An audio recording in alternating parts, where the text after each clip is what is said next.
Welcome to Knicks.com. Jonah Ballow here with Rasheed Hazzard, assistant coach for the New York Knicks. It's time to preview the matchup against the Oklahoma City Thunder, and I think they have this guy named Russell Westbrook. He's doing, some interesting things over there, playing pretty good basketball. With Durant out of the lineup for them, he again finds himself in a familiar spot, trying to take over from an offensive standpoint.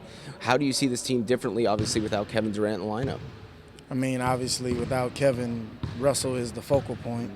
He's the head of the snake either way, but now he's even more prominent because he has more freedom to do and explore and to attack because he doesn't have to, worry about balancing his act to get Kevin involved. And so it makes it a little bit more difficult. You have to be ready right away from the opening tip because he's instant energy. He's going to be aggressive the first time he touches the basketball. If he sees a lane, he's going to go dunk that thing. So you have to, be on your game from the time the referee throws the ball up. Matter of fact, from the time you eat your breakfast in the morning that day, because that's just how he's built. He's an LA kid, so I know him really well, and that's how he's built. Before you even get those Kellogg's breakfast in, and pour your milk, you better be ready to go. What do you tell your guards about defending him? Because if you retreat, he's going to have that pull-up jumper that he can elevate so quickly, and then if you play him close, he could blow past you. So how do you defend him if you're the opposing guard? I mean, you have to mix it up. The first thing is you have to take away his transition, and that's a team thing. So there's nothing you can really tell your guard except they have to keep him one way in one direction and not allow him the freedom to roam the whole floor so that you can build a wall behind him and, take away his driving lanes. And really you have to live with that pull-up because he's probably 90% at the rim. That pull-up is a 40% shot, 45% shot probably at best. So you have to live with some of that. I mean, he's a great player, and that's the thing about this league. You're not stopping great players. You just have to make it tough on them and make them be inefficient in the way they get their points. In this type of situation, when you face a guy like Russell Westbrook, I'm assuming Chris Paul, Kyrie Irving, all these great guards, Steph Curry is in the mix. Do you enjoy the fact that maybe you can see your guards, especially the younger guys, Langston, Jaren, and see what they're made of when they're on the floor, and it's sort of a chance to test them, let them, go against the lion there, and then assess where they're at after that? I mean, it's always good to be able to see your players play against the best. Yeah. And to say Russell's not one of the top three, I think we'd be lying to ourselves. And so it will definitely give us a good barometer, but it's also good for them, as young players trying to grow in this game. And so, every opportunity to go against the great ones is an opportunity for you to learn and for you to better yourself. Because if you can compete against these guys, because they're going to test your will. That's what it is. They're going to test your will because these guys are the ultimate competitors. They're going to come at you, and they're going to come at you with force, and they can make themselves not like you. And so they don't come into this game thinking this is not a soccer-friendly match. This is a battle royale, and they're going to really come at your throat every play, every second. Okay, and if you look at, the rest of their squad, let's not just focus on Russell and his canters there. They're doing some good things from a rebounding standpoint. They're one of the tops in the league. And offensively, they're doing well as far as points per game. Not a great defensive team. What do you see from the parts and how your squad can attack them? I mean, well, we match up well against them because we have a big team. We can play big. You see they're playing big, all the time with the, Ibaka and the big kid, the big New Zealand kid, Adams. Yep. There you go, Adams. And so you have these lineups, so we'll be able to match up well against them. I think we have to attack them on the, when they're on the defensive end because they're not a very tied together defensive team. I think you have to make Russell defend.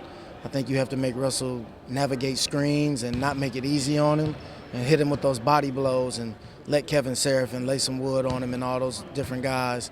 And I think you just have to be diligent and execute.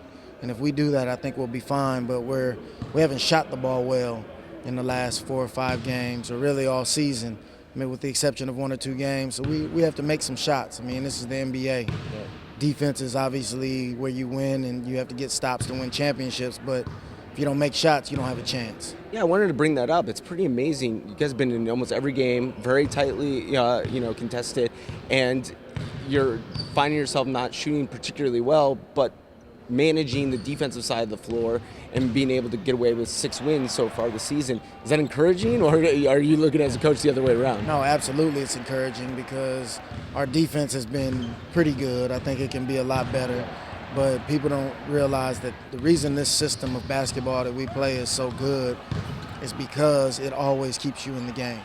If you execute, if you stay in your spacing, if you make the right passes and hit the first open man, you're going to have a chance to win every night.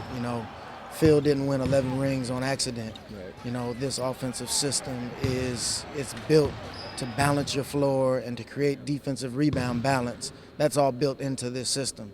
And so now that we're starting to execute it better, have a better understanding of the spacing and what it takes, you're seeing the results of that in our defense, and it helps us keep teams out of transition. It just helps us have that floor balance, and most teams waste a lot of energy offensively just running a bunch of machinations to get guys in different spaces. We get to our spots, we let the ball do the work, and then we cut behind that. And so it's a much different philosophy from probably 90% of the league, even though everybody runs some element of triangle in what they do. They just haven't made the commitment to the system like we have. When you have a guy over here to our right, Kristaps Porzingis, do what he did the other night, is this something that you guys see in practice and say, okay, he just kind of put it together on a one-game basis finally, and this is the future of where this kid can go? I mean, the talent is obvious. What it's not just his talent, though. It's his attitude. It's his composure, his poise. And he really wants this. He's embraced this pressure of New York and being booed at the draft. And I guarantee you all the little kid with his thumb down at the draft now wants his autograph. And that's the part of the process that when you first met him, when he walked in this building, first thing he said is, yeah, they won't be booing when they see me play. And that's what you love about him, and that he has that in him lets you know that he's going to be pretty good one day. And I think, he'll be an all-star in this league. And at some point, if he stays healthy and continues to evolve the way he has, maybe he'll be an MVP candidate. And that's what you hope for him, because he's come a long way, in a little bit of time. And you're only seeing him scratch the surface right now. And you take credit for that dream shake move, right? Nobody. I'll tell you this, as a coach, the one thing I learned is you don't take any credit for what these men do on the court. Yeah. They put the time in. You're there to help be a guide, to try to give them some little pointers along the way, and whatever helps, whatever help you can give them, you're just happy to be a part of it. Where do you think that came from? I mean, he's obviously a student of the game. He's watched Kobe. Everybody's stolen Akeem's moves, and so I'm sure he's seen, Kobe's his idol, and I'm sure he saw Kobe with the little shoulder shimmy into the turnaround, and now that he's getting stronger and he's a lot more stable in his core, he's able to try to make some of these plays. And so, I think it's a testament to him and how he studied the great players that have played this game, because trust me, there's no coach in the world that's taking these guys and has some magic pill and that's going to make them better. Those are myths. When you read those stories, those are all myths. It takes away from the credit of these men because they put the work and the time in. Great stuff as always. Really appreciate your insight, and I'm going to go have a big breakfast, so I'm ready for this game, okay? Everybody better. And I'll tell you what, and just having known Russell since he was a high school player, I'll be out there jabbing him before the game. He tries, he's very serious in his approach and everything, but that's kind of the mentality, what people don't understand about LA guards. You hear about New York guards all the time. There's been a lot of great guards that came out of LA, and we pride ourselves on, taking this thing seriously and being aggressive and coming to attack. And, there's no friends. Once we cross that line tomorrow night, I'm going to be ready to kick his butt, too. I wish I could suit up. All right. We're going to end it right there. There's Coach Hazzard. Thank you so much for your time. Thank you.